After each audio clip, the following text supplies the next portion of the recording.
And now let's talk further on the Government of National Unity.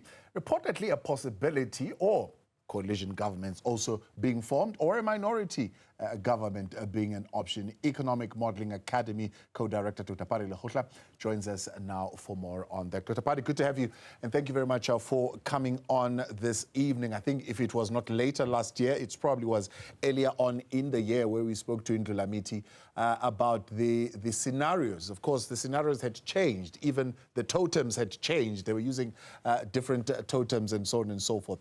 Did it imagine this particular scenario? Well, not one where the vote is hung. That was not in the equation.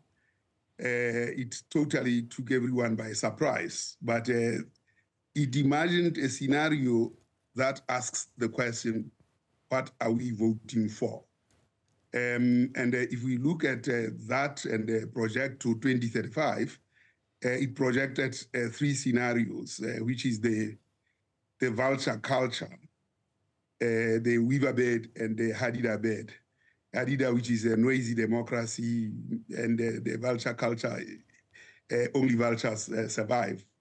And the weaver bed, an attempt to try and build a government of national unity.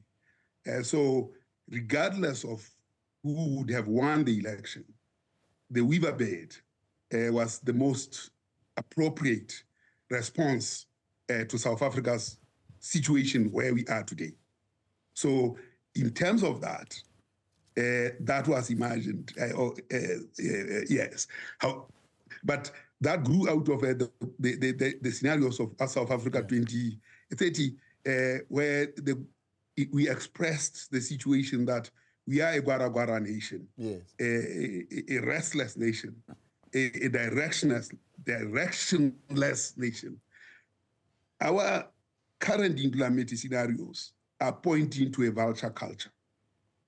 So are you saying it's particularly a perilous terrain that we are in, where oppositional enemies are in dark rooms with smoke, wheeling and dealing about probably what we didn't vote for? The emergence of the merchant politician who will turn us into currency itself and merchandise itself.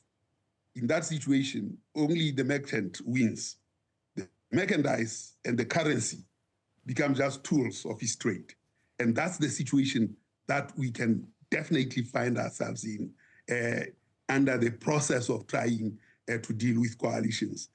I mean, a big businessman can facilitate that for $1 billion, and all 400 parliamentarians are bought.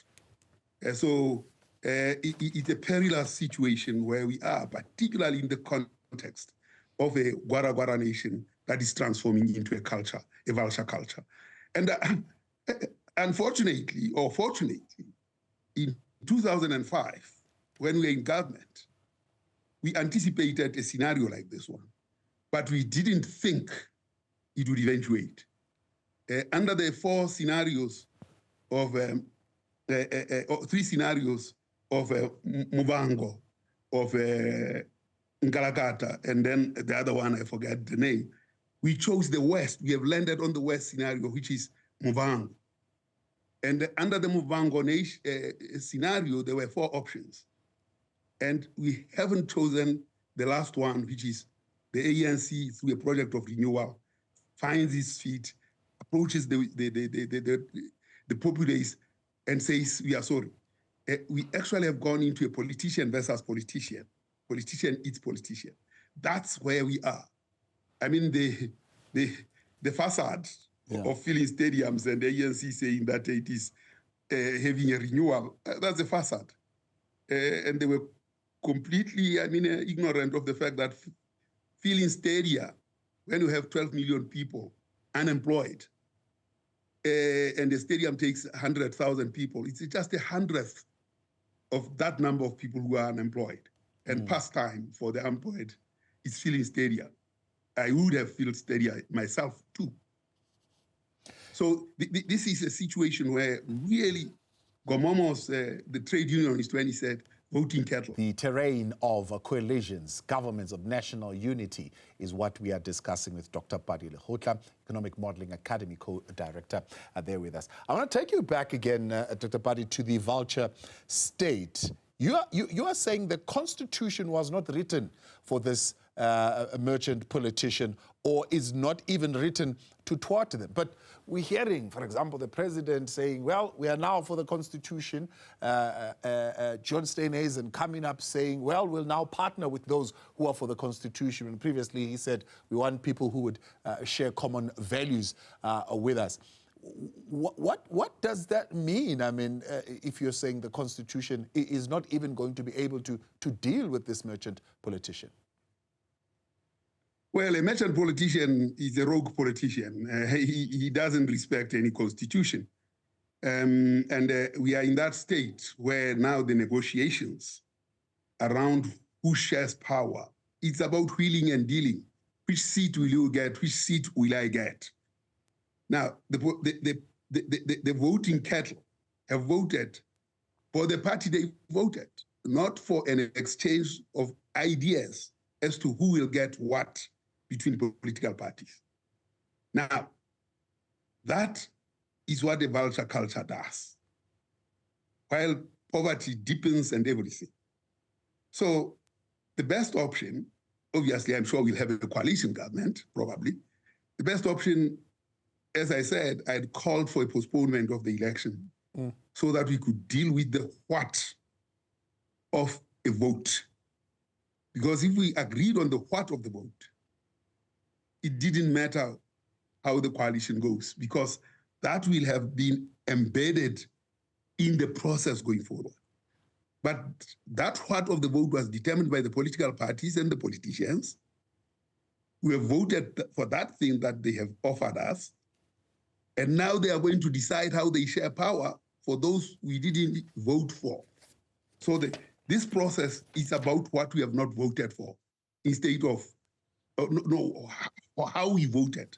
That is the parties that we voted, and not what we voted for. So we are in a very sorry state in that we don't have a national development plan that is functional, which would have been the consensus document, but it's been a terribly ignored document for the last 12 years. Yeah. So we are in a very, very sorry state as to how those coalitions can be guided. So the Constitution, so the Constitution itself, which was crafted for responsible leaders, cannot deal with this kind of situation. I wish it had anticipated leaders who would not be responsible. Yeah. Then we would have instruments to bring these people to an understanding.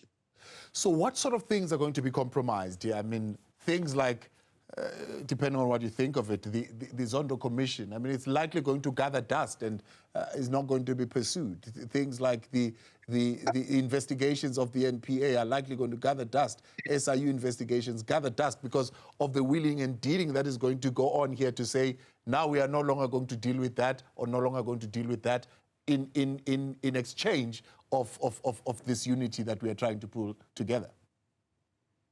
Well, if we go for a government of national unity, those cannot be forgotten because all stakeholders must come to the party and stake a claim, which means the electorate. But this other one, that discussion that could go on in a coalition government, the electorate is not there at all. So once the electorate is not there, these guys will be throwing each other out, and the next time is another one, and so on and so on. So these voting cattle are actually the merchandise and as well as the currency across by which the politician merchant or the merchant politician transacts. Yeah. So this is the situation that we are facing.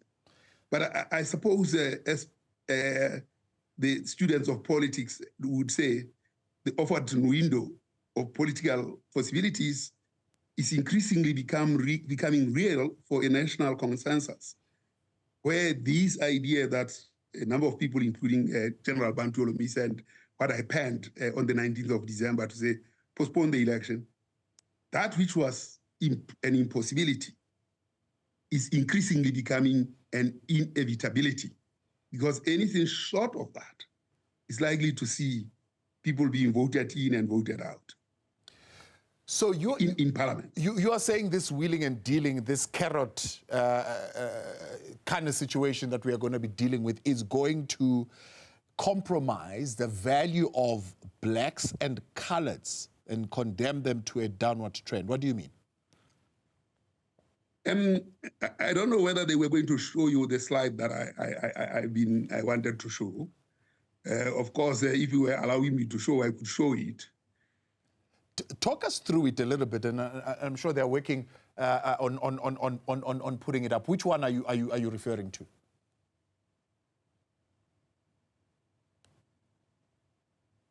All right, we seem to have lost him again there. Wow, as the conversation was getting rather interesting. Okay, which we're trying to get him back. Dr. Pali, you're back there with us. Which slide are you going to be referring to now around the decline that you say for intergenerational value for blacks and coloureds in particular? Yes, those coloureds and blacks. But I can't see it now, you see. I don't know what you are sharing. And that's the disadvantage I have. As we wrap up the conversation. So, Dr. Pali, you were trying to demonstrate to me the intergenerational value that will be on a downward trend.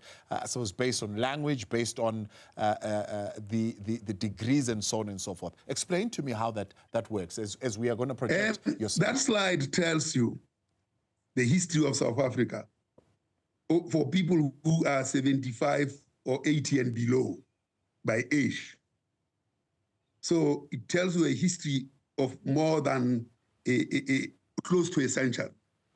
And when you look at that slide, you'll see that those who speak English, and there are nominal whites like myself, have a possibility of generational value creation.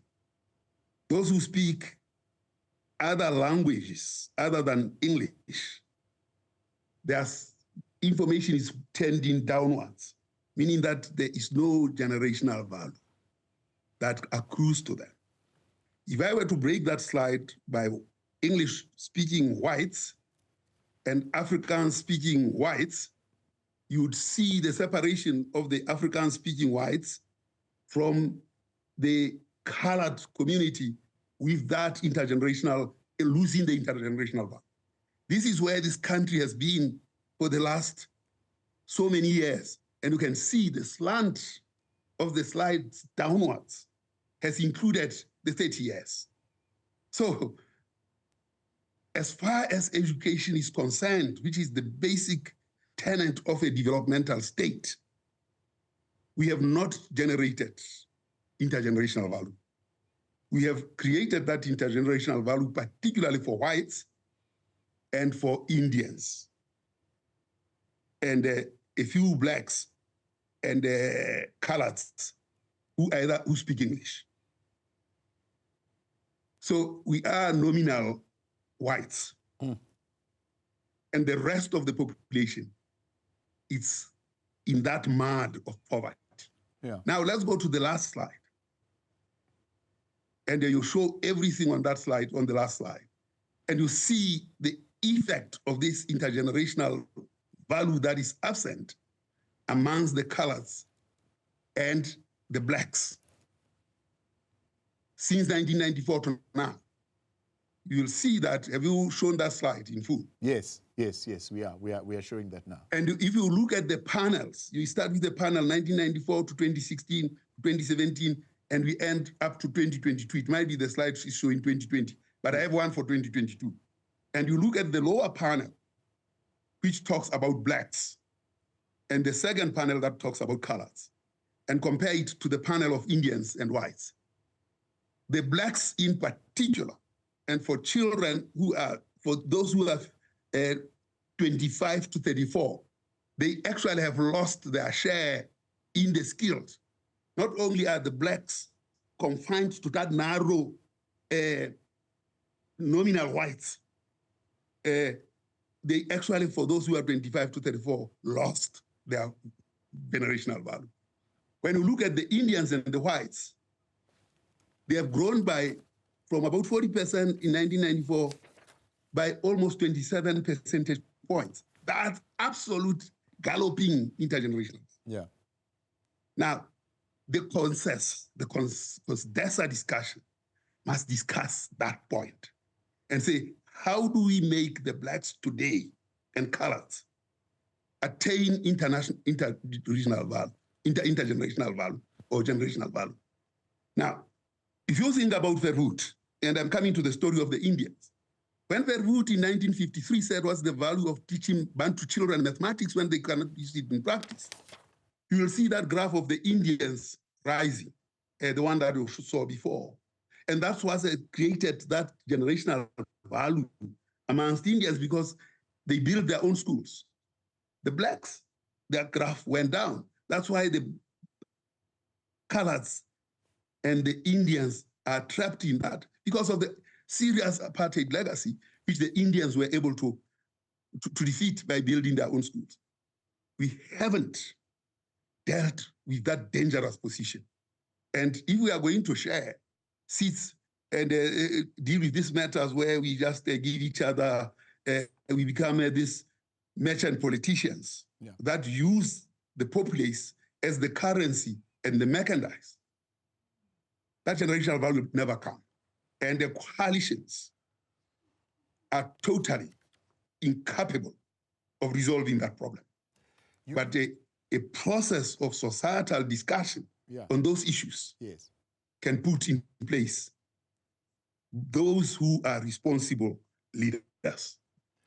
Are we in danger of what you're raising here, which you're saying O.R. Tambo warned about, where South Africa's economic power is going to determine how these coalitions are going to go, and therefore we'll end up with what you are saying is a racial discrimination of a different kind? It's of magnificent proportions. It's like, you know, if you stay in a madhouse with thatch roof, well, the water sinks in the thatch, but although it doesn't drip into the house, only those with corrugated iron and the gutters collect water when it rains. Those gutters and the corrugated roof is the education that the whites accumulated and created that generational value that the Indians after 1953 began to accumulate and became what they are. If you look at the graphs, the Indians, colors, and blacks started almost at the same point around that time. But the Indians outpaced them since 1994, if you look at the one on education. Yeah. So our politicians have not analyzed this data. They see that the numbers probably of blacks is increasing, but the graph shows that it is decreasing. The absolute number is increasing, but the proportion that succeeds is decreasing. Yeah. So there's no generational value in that kind of situation, which shows in the stagnation of the other graph that shows that blacks and colors are stuck. And in particular, the blacks, they haven't grown 2 percentage points since 1994 in the skilled employment against the counterparts who are white and Indian, who have grown by 27 percentage points from even a higher base of 40% as the skilled. So you cannot have a 10% of the population in that kind of space managing 90% of the population. So without considering this data, you're saying even what in political terms people are calling a coalition based on ideological values will not give us that. Others are saying let's have an ANC, MK, EFF, Patriotic Alliance combination. Well, they are not going. Well, I mean, it depends what policies they pursue. If they pursue policies that ultimately generate intergenerational value, that coalition will be beneficial. But I don't see that process emerging across the parties because they hardly ever look at the data. I mean, if you look at the ANC itself, in 2005, it was the ANC that wrote the future we chose scenarios. They wrote those scenarios ended up saying, if the ANC doesn't change its course in the next 20 years, it will go back to the electorate saying, we are sorry. But they didn't say they are sorry. They started saying how well they have been doing over the last 30 years. And they are surprised that they fell to 40%. So they never read those documents of the scenarios. So if you don't read your own documents, how much more can you read of something that is a little bit above the statements of quantified data that shows an 80-year trend? By the way, statistics, it's about time series. The value of statistics is time series. Those data points that show consistently what is happening. Yeah. That's the value of statistics. Is that why is that why polls would have got it absolutely spot on? Yes. I mean, you see, those guys understand statistics. And political things are emotional. But when you look at statistics and you look at time series, you find that that time series tells you the life of people across time. If we don't understand and delve in this kind of analysis, by the way, let me say again, that one of the things that we don't have in South Africa, if you look at the Minister of Finance presentation when he goes to read the budget speech, his red book only has GDP growth, has prices, which is the CPI, has debt to GDP ratio, has all those other things that are narrow macroeconomic things.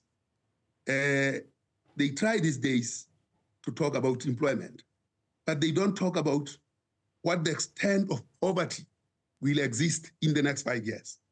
They don't have the tools that deal with that.